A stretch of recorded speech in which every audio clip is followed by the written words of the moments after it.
Entonces empezaremos este capítulo con diagnóstico de embarazo.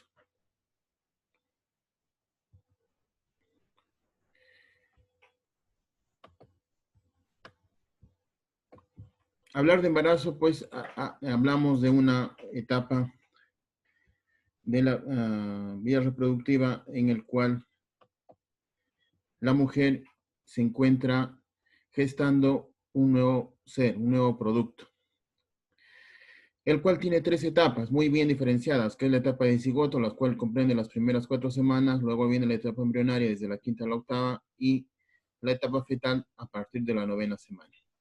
Hablamos de una etapa que se considera 10 meses lunares, 10 meses de 29 días, de 28 días, o también denominado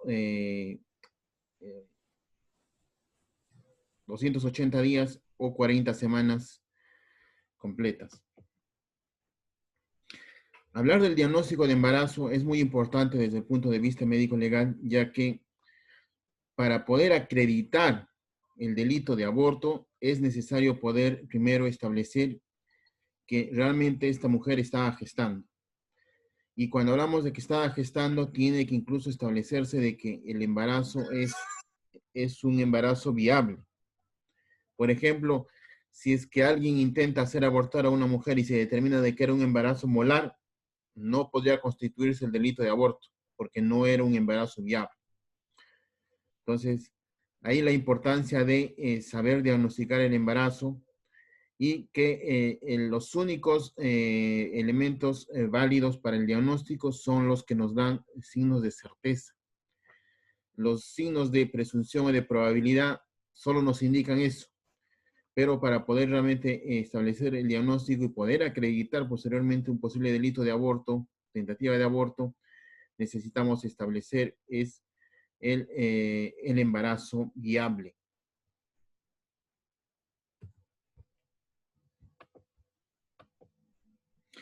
Entonces empezaremos con el diagnóstico clínico del embarazo.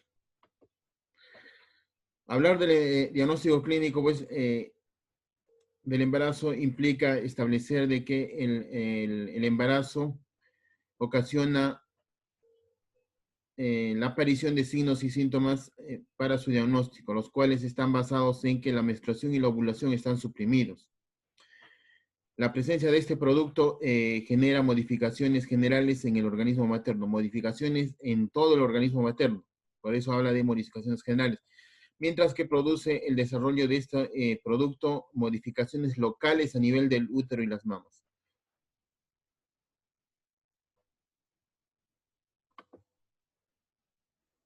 Dentro de estos diagnósticos tenemos el primero, el más específico, que es los signos de presunción.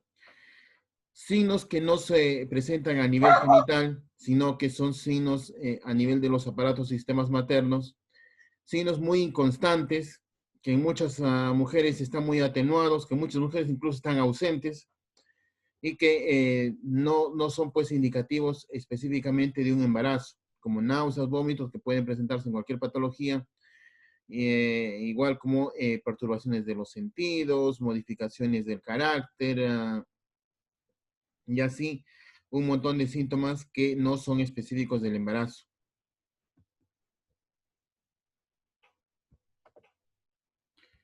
Luego tenemos los signos de probabilidad. Estos ya se deben a las modificaciones locales a nivel genital, particularmente del útero, y son un poco más específicos, pero no patognomónicos del embarazo. Porque el hecho de que haya amenorrea en una mujer no necesariamente indica embarazo, puede deberse a muchas causas, igual que el aumento del tamaño del útero, de las mamas, que también puede deberse a otras causas, no específicamente al embarazo, pero sí sumados estos, sí pueden ya darnos una probabilidad muy alta de ser embarazo. Empezando con la menorrea, debe entenderse de que en toda mujer que tiene una vida sexual activa y que está en etapa reproductiva, debe pensarse primero en embarazo, como la presencia de la amenorrea secundaria, no así en la presencia de amenorrea primaria. Signos vulvovaginales, estos se dan a niveles genitales en los cuales vemos los cambios que va a presentar a nivel genital estos cambios en la coloración que son característicos en el embarazo, pero no, como les dije, específicamente patognomónicos, que también se puede dar en problemas cardiovasculares, en problemas previos a la menstruación y que podrían simular un embarazo. Signos uterinos. Acá tenemos que ver de que estos signos son por los cambios en el tamaño, consistencia, forma y situación del útero. Acá ver que el tamaño del útero es aproximadamente de 8 centímetros de diámetro vertical y que en las primeras 8 semanas pues está dentro de la pelvis. Muy bien protegido, por eso es de que cuando una mujer nos acusa de que ha tenido una caída, cuando tiene menos de 2 meses de embarazo y que producto de eso ha abortado, pues sabemos claramente que eso no es cierto.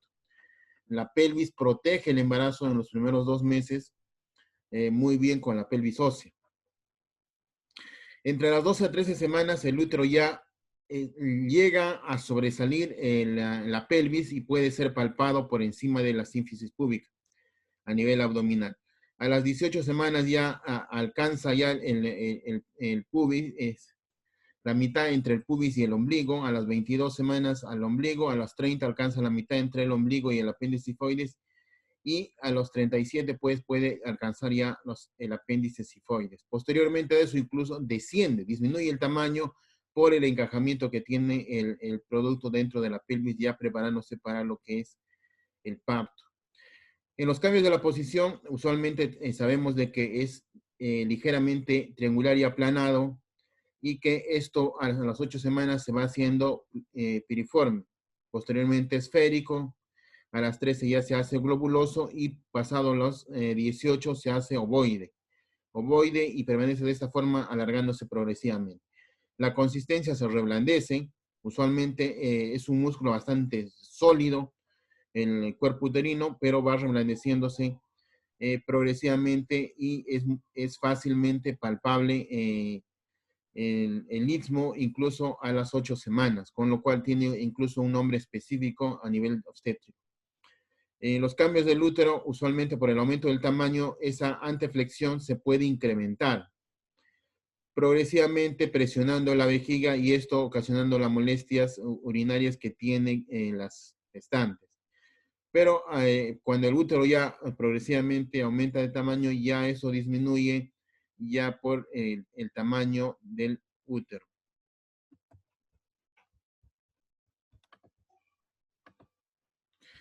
Acá tenemos, miren, relacionando la altura uterina con las semanas de gestación. Y las dos fórmulas no muy utilizadas por los alumnos de medicina porque son no tan específicas. Cuando estudiamos obstetricia muy poco lo vemos, pero están descritas en la literatura para poder relacionarlo. La altura uterina, sabemos pues de que puede ser muy inespecífica porque está relacionado con el tamaño del feto.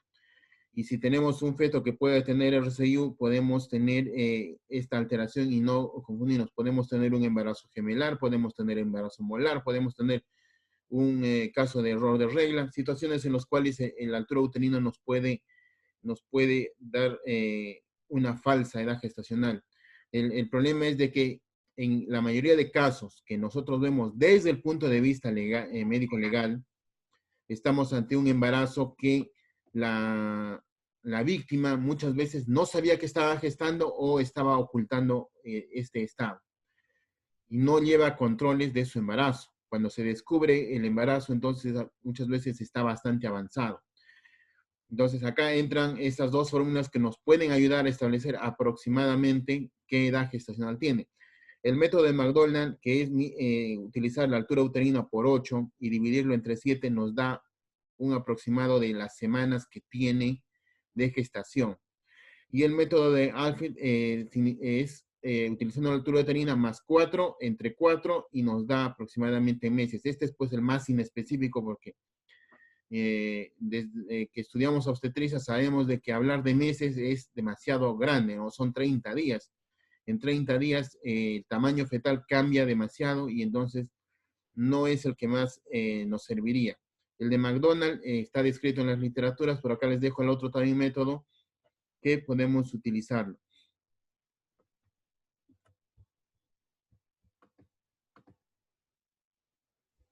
Signos de certeza. Acá tenemos pues los signos que ya dan a través de la existencia del feto por los movimientos fetales, el latido fetal, la percepción del feto, y que nos sirve para identificarlo plenamente y tener realmente la certeza de su existencia. La percepción de los movimientos fetales usualmente se establece a partir de las 16 semanas y en las multíparas, y a partir de las 20 semanas en las nulíparas. La palpación fetal, que lo podemos hacer a través de las maniobras de Leopold, también podemos establecer claramente ya la presencia de un feto, y no solamente decir de que tenemos un útero crecido o aumentado de tamaño. El peloteo abdominal, también el movimiento total del feto, que puede lograrse alrededor de las 22 semanas. La percepción de las partes fetales específicamente se puede lograr con mucha nitidez es a partir de las 26 semanas en adelante.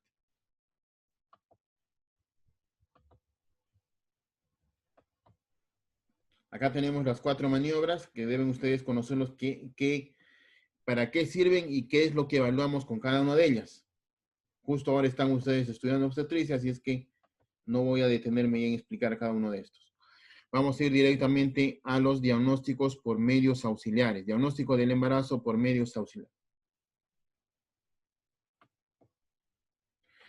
El diagnóstico bioquímico, el que menos utilizamos ya en la actualidad, el análisis que tal vez ustedes no han ni siquiera ya estudiado ahora que ven obstetricia, proteínas como la gonadotrofina coriónica humana, que anteriormente se podía tratar de dosar, pero dosándolo así en la molécula completa, tiene muchos falsos positivos, ya que esta hormona tiene similitud con las hormonas tiroideas por la cadena alfa, así es que ya no es tan utilizada el dosaje de la hormona completa, igual que la proteína 1 fetal, al igual que el lactógeno placentario, proteína placentaria 5, igualito, son análisis ya que están en desuso.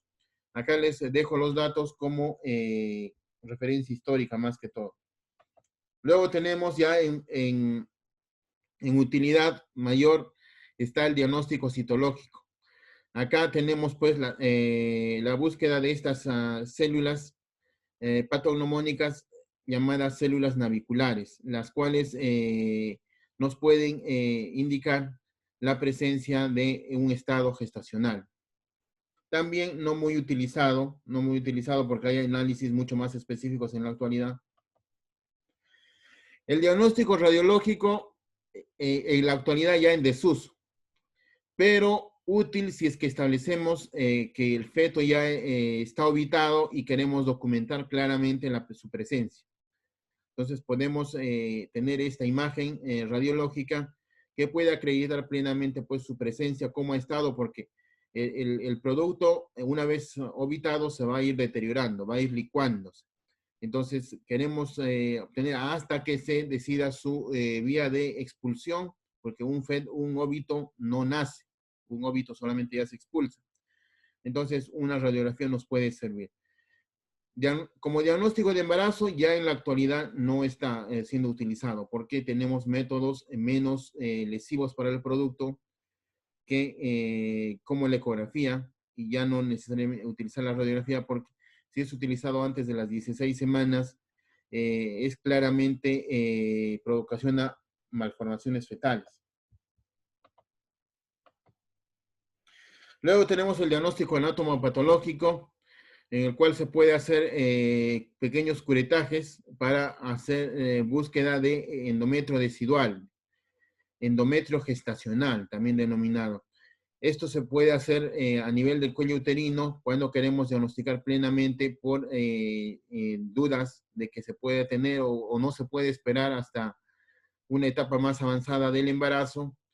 Pero usualmente este tipo de análisis lo hacemos cuando ya se ha producido, por ejemplo, el aborto. ya se ha evacuado y tenemos un útero que está vacuo, pero como les dije hace un momento, necesitamos un diagnóstico certero de que ha estado esta mujer gestando. Entonces, hacer un curetaje con cureta de Novak a nivel del útero nos puede demostrar con la presencia de este endometrio decidual, eh, lo cual acredita pues de que ha estado en estado gestacional. Luego tenemos el diagnóstico biológico, que se basa en la búsqueda de la hormona goitrogena coriónica humana, pero que se utilizaba haciendo la búsqueda a nivel de orina. Son las pruebas rápidas que se venden en las farmacias, ya en desuso porque tienen una tasa muy elevada de falsos positivos y falsos negativos. Y en la actualidad, pues hay pruebas del pregnosticón en sangre que pueden diagnosticarnos incluso antes de que se presente el retraso menstrual. Entonces, ya en realidad estas pruebas están en desuso porque utilizan, como les dije, la molécula completa del HCG y tiene un falso positivo con las hormonas tiroideas. Acá el diagnóstico inmunológico que dosa específicamente la hormona goitrogénica humana en su fracción beta.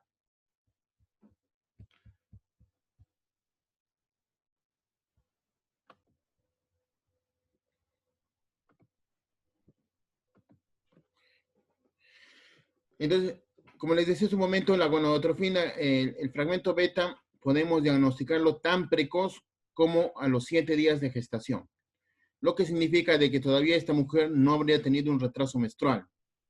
Recién estaría con una semana de embarazo y el retraso sería dentro de una semana posterior. Entonces, el más común es el pregnosticón en sangre, que puede lograrnos, pues, dosar hasta 5.000 unidades de esta hormona y lograr el diagnóstico con mucha precocidad. El, el nivel de la hormona gonadotrofina va subiendo, como se ve ahí en el cuadro, va subiendo progresivamente, alcanzando su máximo entre la séptima y la décima semana, para luego empezar a descender progresivamente y mantenerse en niveles bastante bajos, incluso a veces en dosajes imperceptibles, hasta el final del embarazo. Esta hormona es producida por la placenta y la finalidad principal es la de mantener el cuerpo lúteo presente hasta los 3 meses, hasta que asuma plenamente las funciones de mantener el embarazo, es la misma placenta. Nos sirve, pues, es muy útil para el diagnóstico.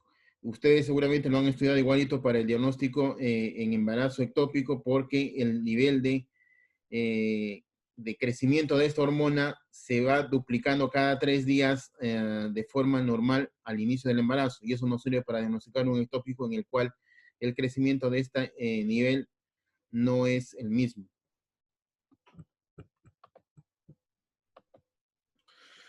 Luego tenemos el diagnóstico del embarazo. Acá diferenciar de que el diagnóstico del embarazo en el primer trimestre, que es el más exacto, el margen de error está establecido aproximadamente en una semana y podemos diagnosticar muy bien desde la presencia de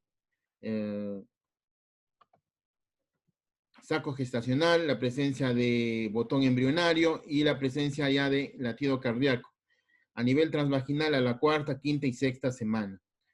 Pero el diagnóstico en la segunda mitad del embarazo va aumentando su margen de error a 2 semanas en el segundo trimestre, incluso 3 semanas en el tercer trimestre por las variaciones del tamaño que tiene. Mientras que en el primer trimestre la mayoría de estudios indica de que todos los embriones tienen el mismo tamaño. Entonces, ahí nos sirve para un diagnóstico. El problema es que en el primer trimestre es exacto, pero puede haber una falsa imagen en la cual puede posteriormente descartarse. Entonces, si bien la primera ecografía nos sirve para establecer la presencia de un embarazo, no es de certeza en el primer trimestre, en la primera mitad, sino que en la segunda mitad sí es de certeza, ya que vamos a poder ver partes fetales, vamos a poder medir incluso el latido cardíaco fetal y entonces es de certeza en la segunda mitad del embarazo, mientras que en la primera es más indicativo para un mejor control de la edad gestacional. Finalmente, tenemos el diagnóstico retrospectivo del embarazo. Dentro de esto, lo hacemos pues en casos de que, como les dije hace un momento, ya esta mujer haya perdido la gestación, ya haya terminado, haya habido una evacuación y queremos acreditar que estuvo gestando. Los métodos que hemos visto, el más importante es la presencia de la gonadotrofina coriónica humana.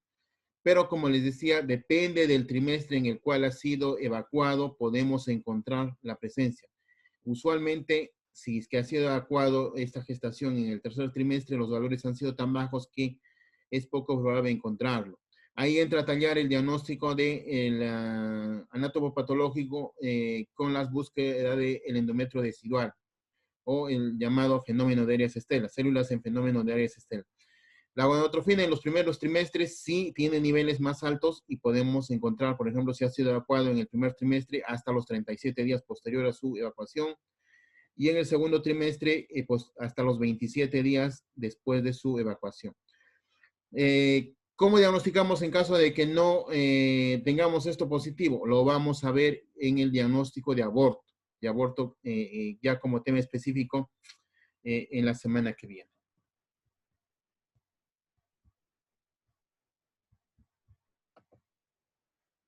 ¿Alguna pregunta, doctores?